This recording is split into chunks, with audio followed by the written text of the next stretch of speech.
ओम साई राम। श्री साई सच्चरित्र अध्याय 27 भाग 5 श्रीमान और श्रीमती खापर्डे। एक बार श्री दादा साहब खापर्डे सह कुटुंब शिरडी आए और कुछ मास वहीं ठहरे।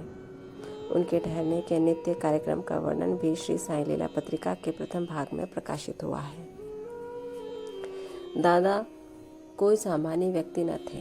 वे एक धनाढ्य और अमरावती बरार के सुप्रसिद्ध वकील तथा केंद्रीय धारासभा दिल्ली के सदस्य थे। वे विद्वान और प्रवीण वक्ता भी थे। इतने गुणवान होते हुए भी उन्हें बाबा के समक्ष मुंह खोलने का साहस न होता था। अधिकांश भक्तगण तो बाबा के हर समय अपनी शंका का समाधान कर लिया करते थे। केवल 3 व्यक्ति खापर्डे, नूलकर और बूटी ही ऐसे थे जो सदैव मौन धारण किए रहते तथा अति विनम्र और उत्तम प्रकृति के व्यक्ति थे। दादा साहेब विद्यारण्य स्वामी द्वारा रचित पंचदशी नामक प्रसिद्ध संस्कृत ग्रंथ, जिसमें अद्वैत वेदांत का दर्शन है, उसका विवरण दूसरों को तो समझाया करते थे, परंतु जब वे बाबा के समीप मस्जिद में आए तो वे एक शब्द का भी उच्चारण ना कर सके। यथार्थ में कोई व्यक्ति चाहे वो कितना वेद वेदांतों में पारंगत क्यों ना हो, परंतु ब्रह्म पद को पहुँचे हुए व्यक्ति के समक्ष उसका शुष्क ज्ञान प्रकाश नहीं दे सकता। दादा 4 मास तथा उनकी पत्नी 7 मास वहाँ ठहरी। वे दोनों अपने शिरडी प्रवास से अत्यंत प्रसन्न थे। श्रीमती खापर्डे श्रद्धालु तथा पूर्ण भक्त थी, इसलिए उनका साईं चरणों में अत्यंत प्रेम था। प्रतिदिन दोपहर को वे स्वयं नैवेद्य लेकर मस्जिद को जाती और जब बाबा उसे ग्रहण कर लेते तभी वे लौटकर अपना भोजन किया करती थी। बाबा उनकी अटल श्रद्धा की झांकी का दूसरों को भी दर्शन कराना चाहते थे। वे एक दिन दोपहर को वे सांजा, पूरी, भात, सार, खीर, अन्य भोज्य पदार्थ लेकर मस्जिद में आई। और दिनों तो भोजन प्रायः घंटों तक बाबा की प्रतीक्षा में पड़ा रहता था, परंतु उस दिन वे तुरंत ही उठे और भोजन के स्थान पर आकर आसन ग्रहण कर लिया और थाली पर से कपड़ा हटाकर उन्होंने रुचिपूर्वक भोजन करना प्रारंभ कर दिया। तब श्यामा कहने लगे कि यह पक्षपात क्यों? दूसरों की थालियों पर तो आप दृष्टि तक नहीं डालते, उल्टे उन्हें फेंक देते हैं, परंतु आज इस भोजन को आप बड़ी उत्सुकता और रुचि से खा रहे हैं। आज इस पाई का भोजन आपको इतना स्वादिष्ट क्यों लगा? यह विषय तो हम लोगों के लिए एक समस्या बन गया है। तब बाबा ने इस प्रकार समझाया, सचमुच ही इस भोजन में एक विचित्रता है। पूर्व जन्म में यह बाई एक व्यापारी की मोटी गाय थी जो बहुत अधिक दूध देती थी। पशु योनि त्याग कर क्षत्रिय वंश में उत्पन्न हुई और इसका ब्याह एक व्यापारी से हो गया। इस बार एक ब्राह्मण के घर उनका जन्म हुआ है।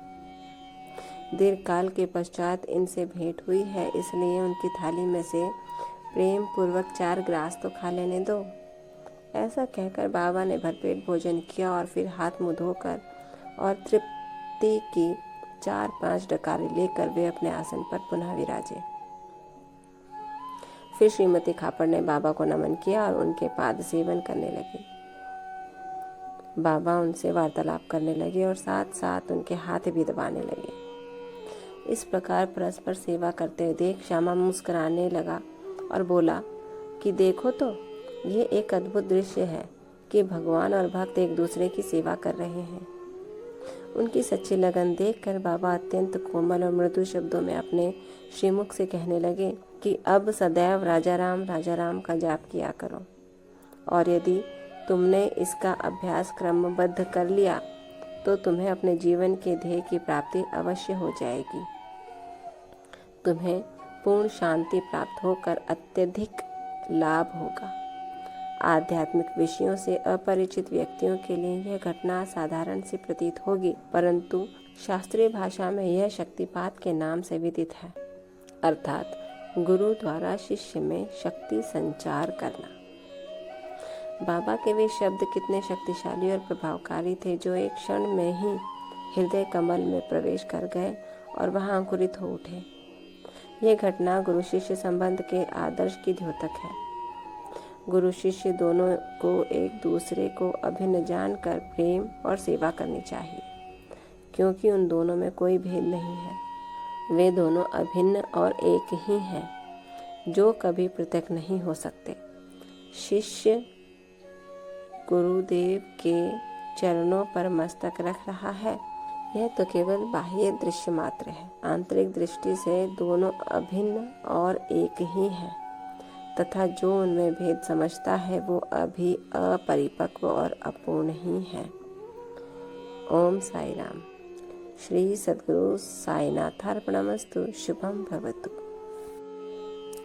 अर्थात बाबा अपने परम भक्त की सेवा करने में भी उन्हें कोई ग्लानि या कोई बुराई नहीं दिखती थी। ईश्वर अपने भक्तों के अधीन है और सद्गुरु तो अपने शिष्यों के अधीन। उनके हर जन्म में उनकी सहायता करते तथा उनके लाभ के लिए सोचते रहते थे। इसी के साथ ही अंश और यह अध्याय यहीं समाप्त होता है। कल अगला अध्याय 28 का शुभारंभ होगा प्राकथन के साथ। तब तक ओम साई राम। बाबा आप सब पर कृपा रखें, आपको आशीर्वाद दें और कष्टों से दूर रखें। ओम साई राम।